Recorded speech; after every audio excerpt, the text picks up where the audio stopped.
Yo, what's up guys? Let's talk about the difficulty of Inferno. Personally, I think it's kind of fine if something is super difficult, but I'm more of a sweat, I'm more of a triad, and I'm a bit of a dolphin. Not really a whale, but definitely a dolphin right there. But I do kind of fear for the more casual players out there, because currently I cannot clear any of them. It will probably take some time, and at that time I will be able to clear some of them. You are kind of hardlocked by having a few specific units such as the Shadow Sanya and the Lily. Lily is kind of needed for everything in the first place. That's maybe a little bit of an issue right there as well. But yeah, let me show you how difficult it is to go from Health 4 towards Inferno. What is the jump and how much damage I have to do. And then also show you how it was in the previous update. So during the beta and also during the test server, what kind of teams were used over there and what was actually clearing it at that moment. Because they definitely did boost the Inferno to be a lot stronger than it was before. But first, let me show you the difference in damage between a Health 4 and an Inferno. Let me show you my team that is currently doing Health 4. And then I will translate that team towards the Inferno, just to see how much of a jump and a difference that is. And also we're gonna check what teams are actually clearing the Inferno right now. Then we do land the armor break in this case, also good. We don't have it that the thing passive goes on the mid boss. You can kind of force it in with a double Jacko guard, I think, but haven't done a second Jacko guard just yet.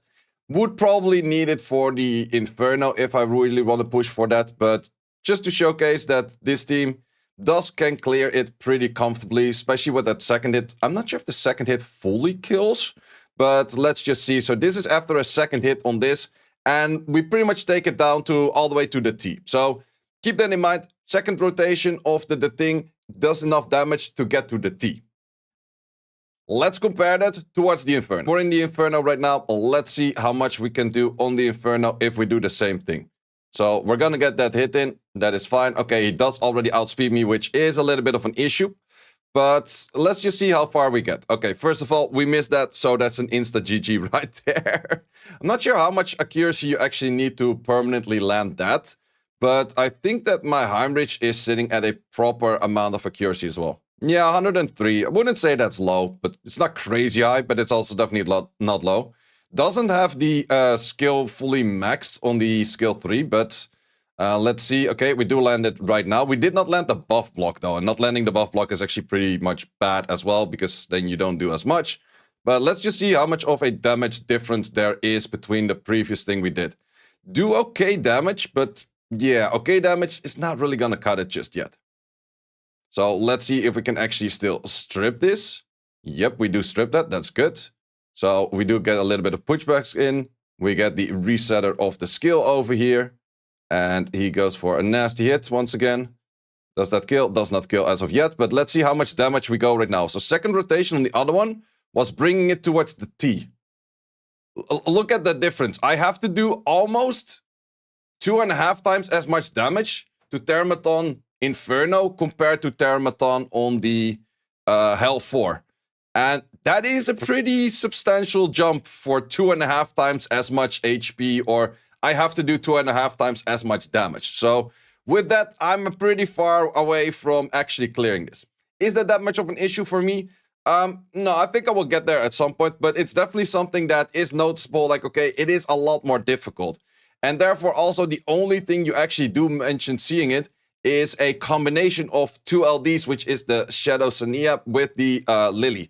So you need a Shadow Sanya or Shadow Sanya, whatever you want to call that, plus a Lily to actually clear any of this, which is definitely a little bit interesting. I would say, is that maybe a little bit too much? I'm not sure about that, but it's definitely one of those things. You do want to have the combination of them too, otherwise you're just simply not clearing it at all. On the official Discord, there's also been a lot of talk about the Inferno, and it's going back and forth a whole bunch. There's a lot of comments in this one, way more than most of the other things right now.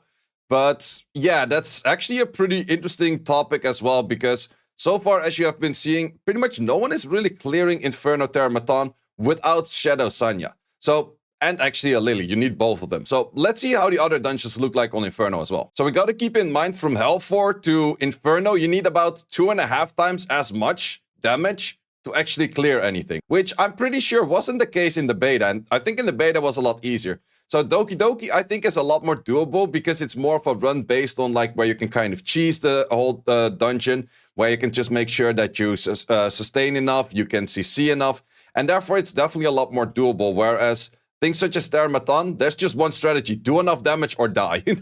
There's no other strategies to that. So there's definitely a fair amount of clears in Doki Doki, and I think Doki Doki is the one that is more doable to clear. However, I would say that almost all of those runs are on manual. I am planning to do a auto team.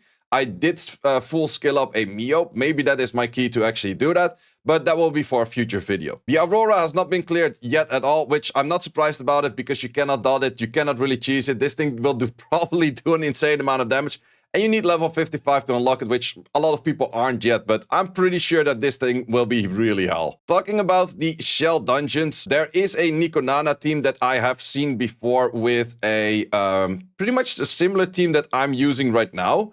But it was super RNG. So also, once again, all of the teams that you do see on the clears over here are pretty much exactly the same things.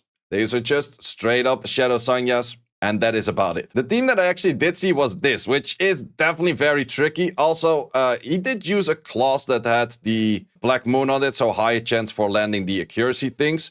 But let's just see how much damage I would miss over here if I were to get a good rotation. So in this case, I do already miss the buff block, which is the most important.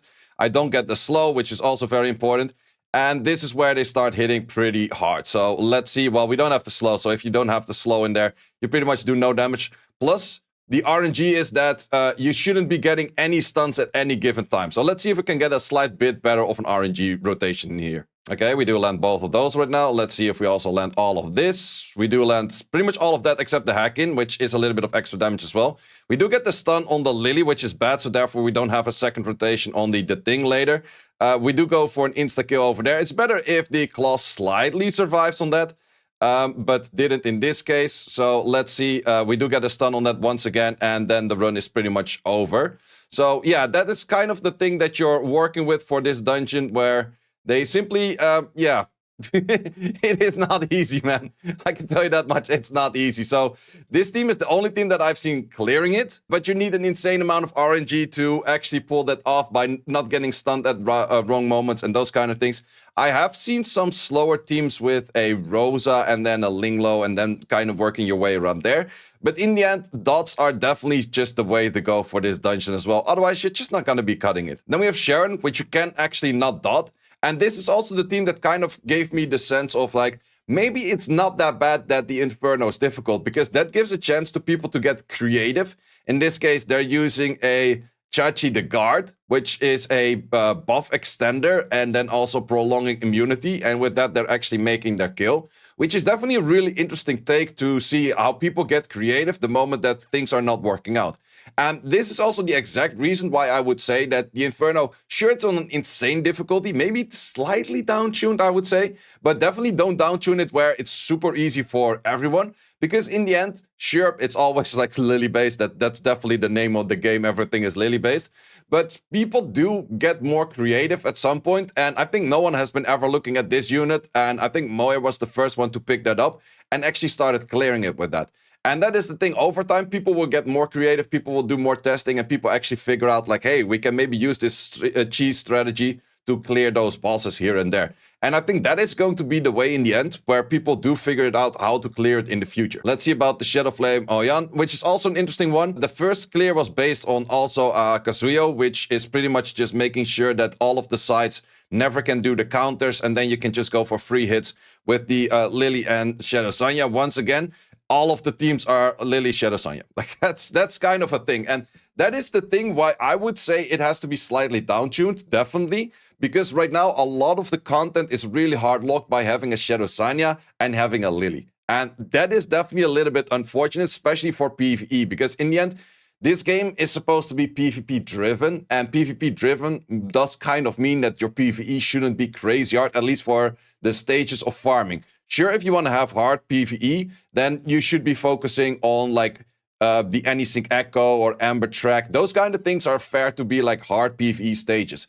But I would say the farming maybe should be a little bit down-tuned where it's not as difficult. Because once again, right now, you either have a Lily or you're not clearing pretty much anything. And if you don't have a Sanya, you're also not clearing anything. But the thing is, if you have one of the two, you're probably also not clearing any of the Inferno. So let me know in the comments what you guys think should be the difficulty for the Inferno. Because I am pretty sure the Inferno is buffed compared to what we had in a previous update. And therefore also the previous beta, because this is a video that I made on a test server earlier. And let me show you how the Inferno looked like over there. So this is a video that I recorded earlier on the test server.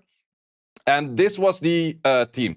Sure, this one already had gears of like the modules with all of the 3 lines in there. Had way better gear, had maxed out shells, had everything like that.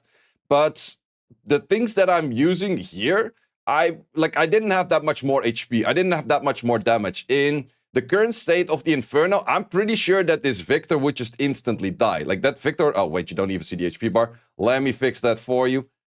Zoop, there you have the HP bar. So, let me redo that Thermaton over here. So, first of all, I think that this Victor would just straight up die. Like, there's no way. Also, Marvel was usable back in that time, which is definitely a big upgrade for...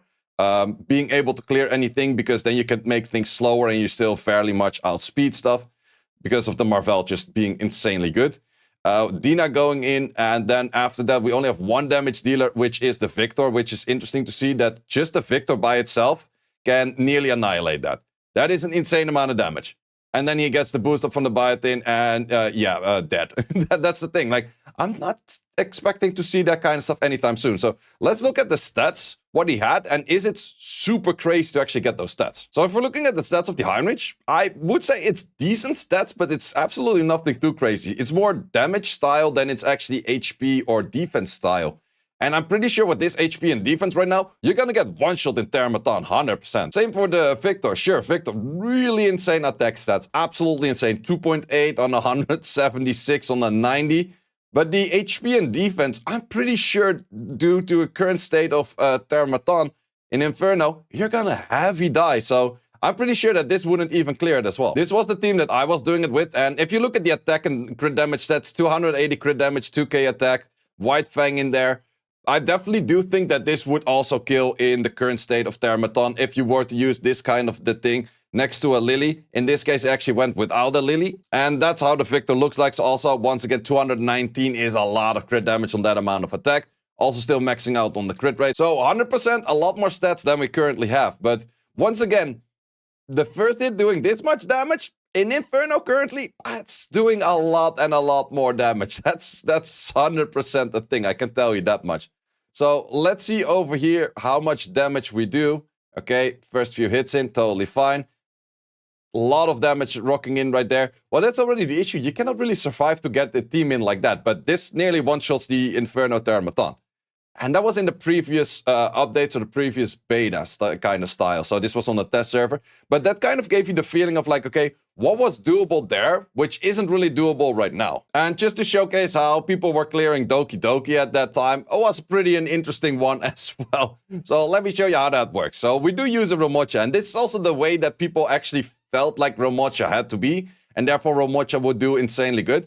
Also keep in mind, all of the units except for Romocha are on a Codex of Magic. And this is pretty much the fastest Doki Doki clear you'll ever see and you will ever get, because it doesn't really get much faster than that. Because of course the Codex of Magics, you do have another cycle. And you do all of those skills once again. So there's just the whole bunch going in once again. We also have an insane amount of damage on this Romocha. I'll showcase the Romocha in a second as well. But yeah, that is the kind of Doki Doki that people were expecting to do with the Romocha. That fast, that crazy. And sure, you need an insane amount of stats on your Romocha to actually do that. Getting this amount of attack, crit rate, crit damage while still having 118 speed is absolutely insane. We're definitely not even remotely close to that. But I also do feel like that if you would to throw this at the current state of Inferno, probably you still do one shot. I think that this team is that optimized that you still do one shot. But it's more on the Thermaton and the other one. And the other one being the Aurora. So Aurora, I definitely would think that if she goes for skill 3 instantly, everyone is like 1 HP. I can tell you that much. If not, everything is super dead already. Because this is once again pretty much similar style for HP and defense that we have seen on all of the other showcases as well. Just 10k HP, about like 600, 800 defense. Which is definitely not that crazy. But if we throw that right now towards the Inferno, you absolutely need a Valerian, otherwise you hella die. So I'm curious to see. I don't have access to the test server anymore. I am curious to see with the current build and the current state, if these kind of teams would actually work. Because in all honesty, I don't think so. So yeah, what is the final verdict for me on is Inferno too hard? I would say if the whales really do struggle with it already, the casual and free-to-play players are not going to have a good time altogether. And that is just also kind of showing in here. Once again, if you don't have the Shadow Sanya and you don't have the Lily, you're pretty much not clearing it. Even if you just have the Shadow Sanya, which is the core part, you're still pretty much not clearing it. And that is a little bit sad to see where you're hard-locked behind SSR, Apex. Everything is kind of hard-locked between those two that you do have to have them, otherwise you're not clearing it, except for Sharon, which is definitely a little bit more niche by itself, but oh wait, you still need a Lily for that one. So yeah, let me know in the comments what you guys think about that. I think in the end, it is not that bad to have content that's very difficult and people do have to struggle a bit more to clear, and you're not clearing it in the second week of the game. But then again, you can also give the counter argument, this game is PvP focused. PvE therefore should not be a crazy insane task to be doing, because PvE should just be your stepping stone to get towards PvP. But now PvE is your stepping stone to try to do the final PvE, to do the final PvE, and then do the final PvE, and then you can maybe start talking about PvP. Which is also definitely an issue right now, I would say, for a game that's super PvP focused, as they say. If I gear my units towards a very good run for example, this, there is no way that this one also would right away translate to something I would like to use in PvP.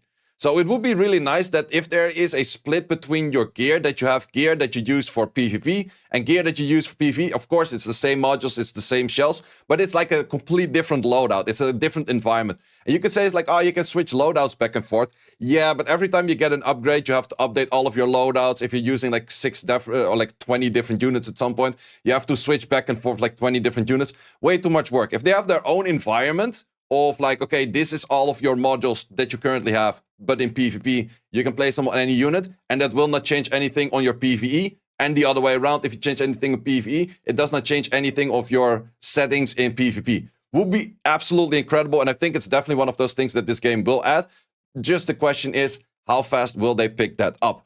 But those are my takes on it. I will be trying to clear the Inferno Doki Doki. I think that I have a decent team at doing that. Will probably be the next video, or we'll be doing that in the next stream. But for me, Terramaton on Inferno is absolutely very far from being cleared.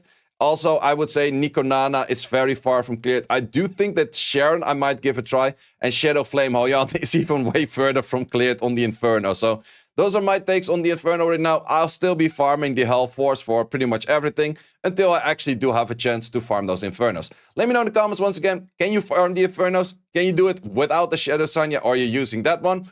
And what do you think about the difficulty? And I hope you enjoyed this one. I see you as always in the next one. Thanks for watching. If you would like to see more guides, join the Discord and check out the content tab for the guide video archive, which contains all of the guides that you might need. Hope to see you there.